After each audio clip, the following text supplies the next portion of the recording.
ভোর ঠিক 5:07 12ই ডিসেম্বর 2025 লিবিয়ার উপকূলের কাছাকাছি আন্তর্জাতিক জলসীমায় হঠাৎ করে আকাশ ছুঁয়ে ওঠে 500 ফুট উঁচু এক কালো ধোঁয়া।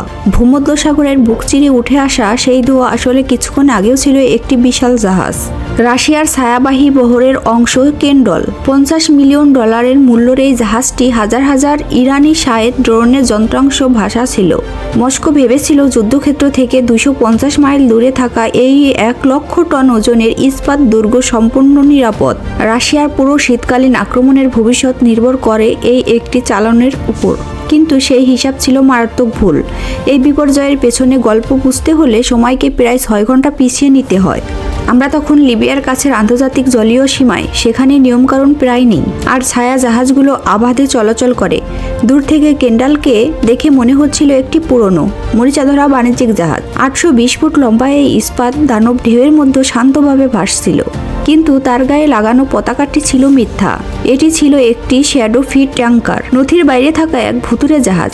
আর এর ভেতরে কলা বা শস্য নয়, লুকিয়ে ছিল রাশিয়ার যুদ্ধযন্ত্রের প্রাণ, ড্রোন তৈরির হাজার হাজার যন্ত্রাংশ, যা রাতের অন্ধকারে এক জাহাজ থেকে আরেক জাহাজে হস্তান্তর করে। ডেকে থাকা রুশ নাবিকরা তখন নিশ্চিত, কেউ সিগারেট ধরায়, কেউ মোটা বোনাসের স্বপ্ন দেখে। তাদের বিশ্বাস তারা সম্পূর্ণ নিরাপদ। নিকটতম ইউক্রেনীয় নৌঘাঁটি 250 মাইল দূরে। তাদের কাছে যুদ্ধ যেন এক অন্য জগতের বিষয়, কিন্তু বাস্তবতা ছিল ভিন্ন।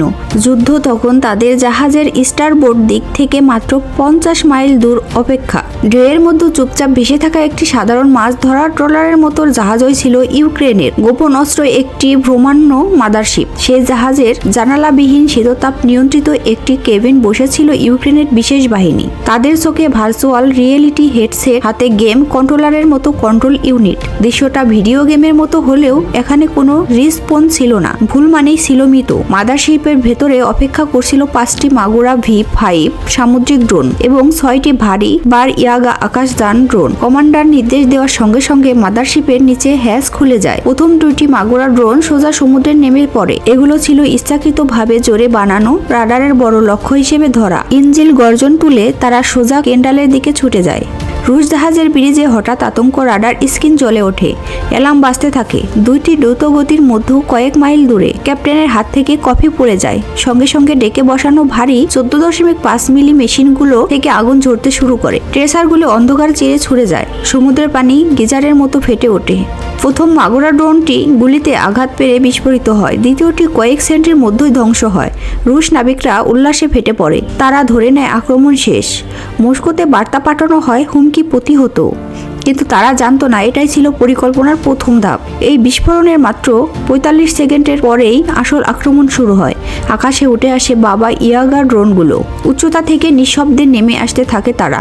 রুশ ইলেকট্রনিক জ্যামিং সিস্টেম আকাশে রেডিও তরঙ্গ ছড়লেও কিছুতেই কাজ করে না, কারণ এই ড্রোনগুলো ফাইবার অপটিক কেবলের মাধ্যমে নিয়ন্ত্রিত। রেডিও জ্যামিং এখানে সম্পূর্ণ অকার্যকর। সমুদ্র পথে তখনও এগিয়ে আসছিল বাকি মাগুরা ড্রোনগুলো। হঠাৎ তারা দিক বদলে ভেঙে যায়। তাদের ভেতরে থেকে বেরিয়ে আসে 8টি ফাইবার অপটিক FPV ড্রোন। তারা ঝাঁকের মতো জাহাজের দিকে ধেয়ে আসে। কিছু ড্রোন গুলিতে ভূপাতিত হলেও বেশ কয়েকটি রাডার, স্পটলাইট ও সেন্সর ধ্বংস করে দেয়। পুরো জাহাজ অন্ধকারে ডুবে যায়। ঠিক সেই মুহূর্তে শেষ মাগুরা ড্রোনটি, তার ভেতরে ছিল 1000 পাউন্ড বিস্ফোরক, সোজা জাহাজের জলরেখায় আঘাত হানে। বিস্ফোরণে গ্যারেজ দরজার সামনে ছিদ্র তৈরি হয়। সমুদ্রের পানি হুড়মুড় করে ঢুকে পড়ে। জাহাজ একদিকে কাত হয়ে যায়। সবশেষে একটি বাবা ইয়াগা ড্রোন সরাসরি কার্গো হোল্ডে ঢুকে পড়ে। থার্মোইট চার্জ জ্বলে ওঠে 4000 ডিগ্রি তাপে। ইস্পাত গলে যায়। সাইড ড্রোনের লিথিয়াম ব্যাটারিতে আগুন ছড়িয়ে পড়ে। একের পর এক কন্টেইনার বিস্ফোরিত হতে থাকে। পুরো জাহাজ ভেতর থেকে ছিন্ন ভিন্ন হয়ে যায়। ভূমধ্যসাগরের রাত মুহূর্তের দিনে পরিণত হয়। মাদারশিপে বসে থাকা ইউক্রেনীয় অপারেটররা নীরবে সেই দৃশ্য দেখে। তারা শুধু একটি জাহাজ ডুবায়নি, তারা সেটিকে সম্পূর্ণ মুছে দিয়েছে।